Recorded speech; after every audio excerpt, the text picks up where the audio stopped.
미 대륙의 거대한 저기압이 휩쓸고 지나가면서 강력한 봄의 폭풍을 몰고 왔습니다. 이 저기압은 북쪽의 찬 공기를 남쪽으로 끌어내리면서 곳곳에 폭설을 유발했습니다.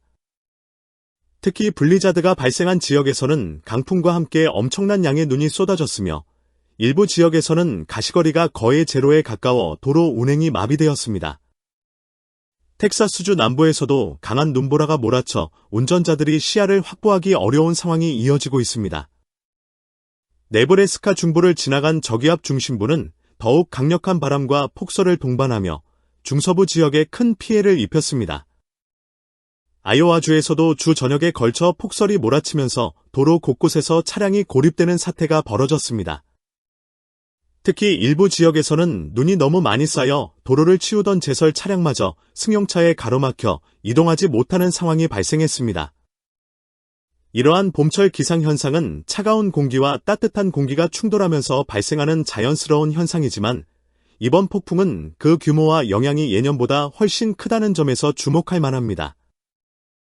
미국 전역에서는 이처럼 강력한 봄 폭풍이 연이어 발생하고 있습니다. 봄철은 계절의 변화가 가장 두드러지는 시기로 날씨가 급격히 변하는 특성이 있습니다. 현재 기상청에서는 폭설과 강풍에 대한 특보를 발효한 상태이며 3월 7일 금요일 오전 6시 기준으로 각 지역별 날씨 변화를 면밀히 분석하고 있습니다. 불과 며칠 전까지만 해도 거센 바람과 폭설이 이어졌던 지역들에서는 이제 서서히 날씨가 온화해지는 모습을 보이고 있습니다. 이러한 변화는 저기압이 빠르게 동쪽으로 이동하면서 새로운 기압 배치가 형성되었기 때문입니다. 한편 한국에서도 봄 기온이 완연해지고 있습니다. 어제 울산 서나무 수공원을 방문했을 때 일부 매화가 개화한 것을 확인할 수 있었습니다. 며칠 전까지만 해도 꽃망울만 부풀어 있던 매화나무가 이제는 아름다운 꽃잎을 펼치기 시작했습니다. 올해 2월에는 한파가 길게 지속되면서 매화 개화 시기가 다소 늦어졌지만 본격적인 봄의 도래를 알리는 신호로 볼 수 있습니다.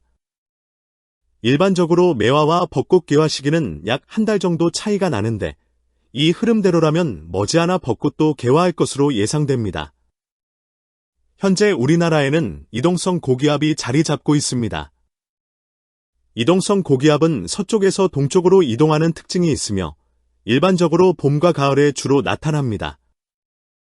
시베리아 고기압이나 태평양 고기압과 달리 특정 지역에 정체하지 않고 계속 이동하는 성질을 가지고 있어 날씨가 빠르게 변하는 원인이 되기도 합니다.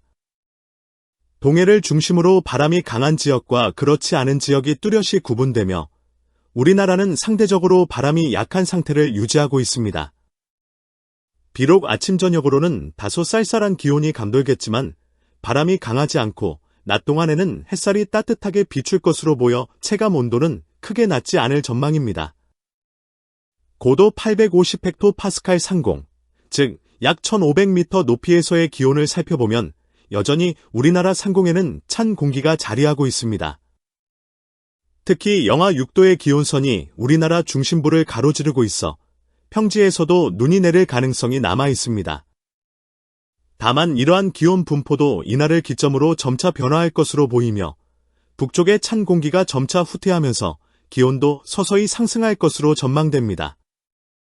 일본 기상청에서는 3월 6일 향후 한 달간의 기상 예측을 발표했으며 이에 따르면 우리나라의 기온이 평년보다 1, 2도 높을 가능성이 크다고 분석되었습니다. 물론 장기 예보이므로 정확도가 다소 떨어질 수 있지만 전반적으로 추위보다는 온난한 경향이 짙을 것으로 예상됩니다. 기압 배치를 살펴보면 현재 시베리아 고기압의 세력이 약해지고 있으며 반대로 북태평양에는 고도가 높은 기압능이 형성되고 있습니다. 이러한 변화는 강력한 찬 공기가 한반도로 내려오는 것을 막는 역할을 할 것으로 보입니다. 따라서 북쪽에서 한기가 남하하더라도 예년만큼 강력하지 않을 가능성이 큽니다.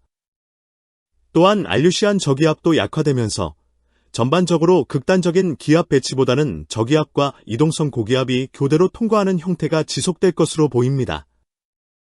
이는 곧 날씨 변화가 잦아질 수 있음을 의미합니다.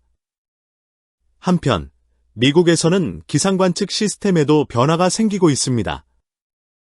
텍사스주 포트워스 기상 관측소에서는 연구원이 라디오 존대, 기상 관측용 기구를 띄우고 있지만 강한 바람으로 인해 많은 어려움을 겪고 있습니다. 더 큰 문제는 미국 해양대기청, 노아의 대규모 인원 감축이 진행되고 있다는 점입니다. 최근 미국 정부는 노아 소속 직원 1,300명에게 해고 통보를 했으며 이는 전체 직원의 10%에 해당하는 규모입니다. 현재 미국 전역 약 100개의 관측소에서 라디오 존대를 이용해 기상 데이터를 수집하고 있지만 인력 감축으로 인해 관측 활동이 위축될 가능성이 커지고 있습니다. 기상 관측은 개별적인 데이터를 하나의 흐름으로 연결해 변화를 분석하는 작업인데 인력 부족으로 인해 데이터 수집이 불완전해진다면 기상 예측의 정확성에도 영향을 미칠 수 있습니다. 이러한 변화의 여파는 이미 나타나고 있습니다. 특히 알래스카의 고체뷰 기상 관측소에서는 인원 감축에 대한 불안이 커지고 있으며 기상 예측의 신뢰성이 낮아질 수 있다는 우려도 나오고 있습니다. 앞으로 기상 예보 시스템이 어떻게 변화할지, 그리고 그로 인해 전 세계적인 기후 분석에 어떤 영향을 미칠지 관심이 모아지고 있습니다.